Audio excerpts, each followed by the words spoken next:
तो Avengers end game तो आपने देखी होगी। तो क्या आपको पता है कि उस मूवी में काम करने वाले एक्टर्स यानी कि एवेंजर्स की फीस कितनी चार्ज हुई थी?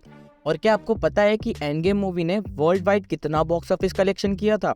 तो आज के वीडियो में हम उसी के ऊपर बात करेंगे। तो चलिए बिना किसी भी बकवास के वीडियो शुरू करते हैं। ना मुन्ना ना,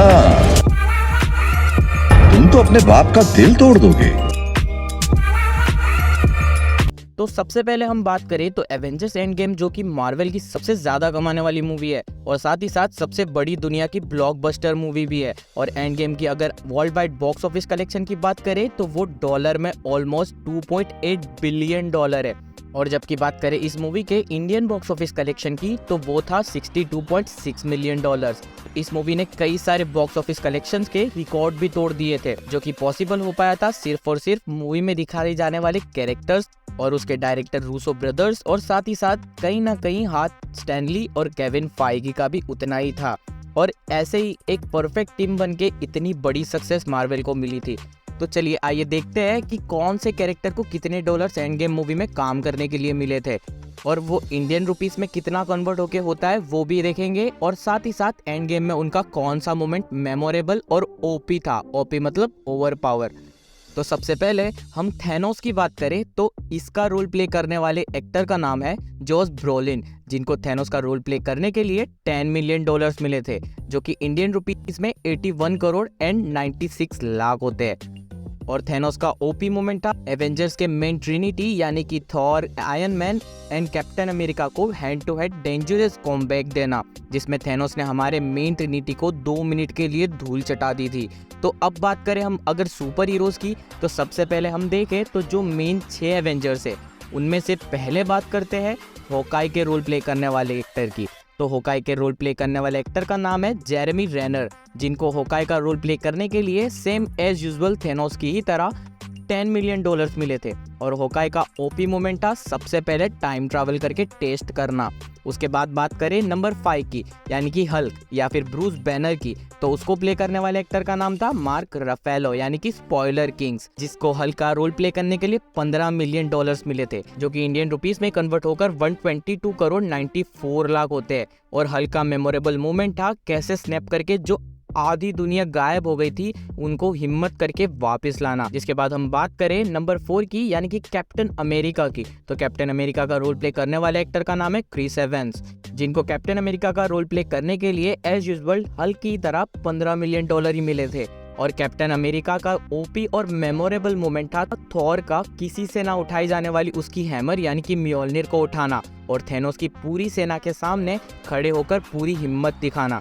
उसके बाद बात करें नंबर 3 की, जो कि है ब्लैक विडो यानी कि नताशा रोमानोफ, और उसका रोल प्ले करने वाली एक्ट्रेस का नाम है स्कारलेट जॉनसन, और उसको एमसीयू से एंड गेम प्ले करने के लिए 20 मिलियन डॉलर मिले थे, जो कि इंडियन रुपीस में 163 करोड़ एंड 93 लाख होते हैं। और ब्लैक विडो का मेमोरेबल मोमेंट जो कि आज तक सबके दिमाग में छप गया है वो है कैसे खुद की जान देकर टिन बार्टिन को सोल स्टोन दिलाना।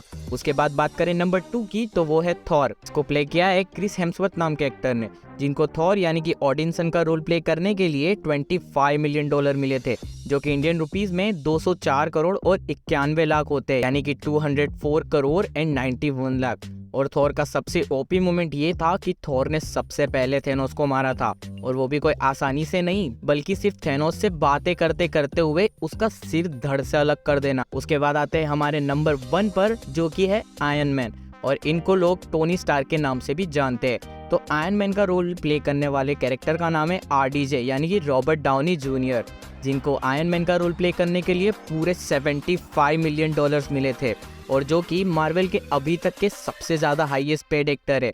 और रूमर्स के हिसाब की माने तो इनकी फीस सिर्फ 20 मिलियन डॉलर्स ही थी, लेकिन ऊपर से उनका कमीशन था यानी कि एक तरीके से प्रॉफिट था। मूवी जितना चलेगी वो हिसाब से प्रॉफिट में भी उनका हिस्सा था, जिससे मिलाकर 75 मिलियन डॉलर्स होते हैं। और मार्वल वाले उनको ये रकम देने के लिए थोड़ा भी कतराए नहीं थे, क्योंकि आयरन मैन को सभी लोग बहुत ज़्यादा पसंद करते हैं। और अगर हम उनकी फीस को इंडियन रुपीस में कन्वर्ट करें तो वो होता है 614 करोड़ और 74 लाख, जो कि बहुत बड़ी रकम है।